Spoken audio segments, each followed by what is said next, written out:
Hello everyone, this is Darshan Maharaja welcoming you to episode number 34 of the elevator chat series of our Canadian journey.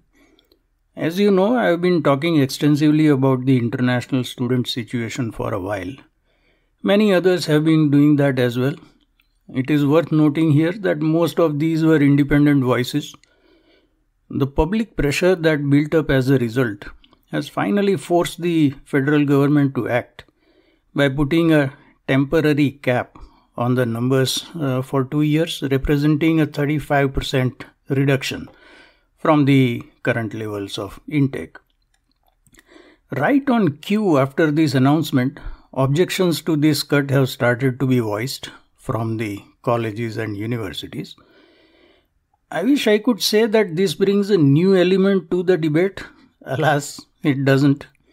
It is the same old underfunding argument, under which it is argued that the very viability of the post-secondary education sector hinges on accepting a very high number of international students who are said to be subsidizing the domestic students and keeping the institutions afloat. For the record, I don't think the argument of international students subsidizing domestic students is valid, because the average domestic student graduates with something like $25,000 in debt. But let us take the second part of the argument as valid, that the high fees paid by international students keep the institutions afloat, and without these high fees they would sink. Let's take that at face value and see where that argument leads us to. The lack of residential facilities for international students has been extensively commented upon. It is generally known that these students have to live in homeowners' basements or investor-owned houses in cramped conditions. This has driven up rents and house prices to crazy levels. To be sure, there are other factors at play here, pushing up the prices.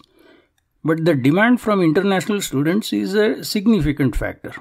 The end result is that housing, whether rented or owned, has been pushed beyond the reach of many Canadians. Too many, in fact. Let us pause here, take a step back, and ponder what this means. To start with, a question that should be obvious but somehow isn't. Why is it important that post-secondary education sector remain viable? My answer, and I am sure yours too, is this: so that Canadian kids can get the education needed to help them succeed in life. The next, perhaps equally rhetorical question is, what do we mean by succeed in life? For the longest time, home ownership was an integral part of what constituted this success. But that is impossible for an increasing number of Canadians, including the kids in the post-secondary stage of their education. Once they complete their education, they have no reasonable prospect of being able to own a home, and in some cases even being able to rent a place. In a nutshell, the two goals of ensuring the viability of post-secondary education sector on one hand, and giving our kids the educational resources that are needed to succeed in life on the other hand, have become mutually exclusive. Previously, they went hand in hand, whereas now they are in competition with each other. As far as I have seen, the coverage in mainstream media has focused exclusively on the former, i.e., the threat to the viability of the post-secondary education sector, the threat as posed by the cut in the numbers of intake. I wonder why. I wonder why this one-sided coverage happens. I would argue that the latter challenge of ensuring that our kids succeed in life is of greater importance and therefore should take priority. This is because the education sector does not exist for its own sake, but rather to serve the interests of the society around it. Therefore, when the interests of the education sector are in conflict with those of the society, the latter must prevail. To put a fine point on it, if kids are assured that they will get good education because the education sector is viable, but making it viable makes it impossible for them to live reasonably prosperous lives, then what is the point? Another point to think about is what happens when the Canadian kids currently in the education system graduate and hopefully get into the workforce. What happens to their housing? Sadly, we already know about the lady who was working as a nurse and was forced to live in a van.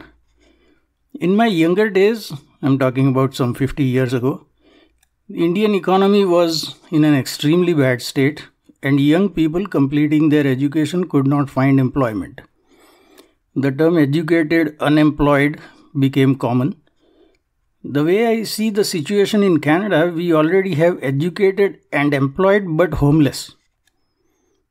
As the housing unaffordability continues in Canada, while more and more young people complete their education, I fear that the relatively few cases of the employed but homeless people may rise substantially. In that case, there will naturally be questions as to whether we made the right choice by prioritizing the viability of the post-secondary education sector over the welfare of a whole generation of children. So what is the way forward? I am not sure and would love to in fact, hear your views in the comments. Until we meet again, goodbye and be well.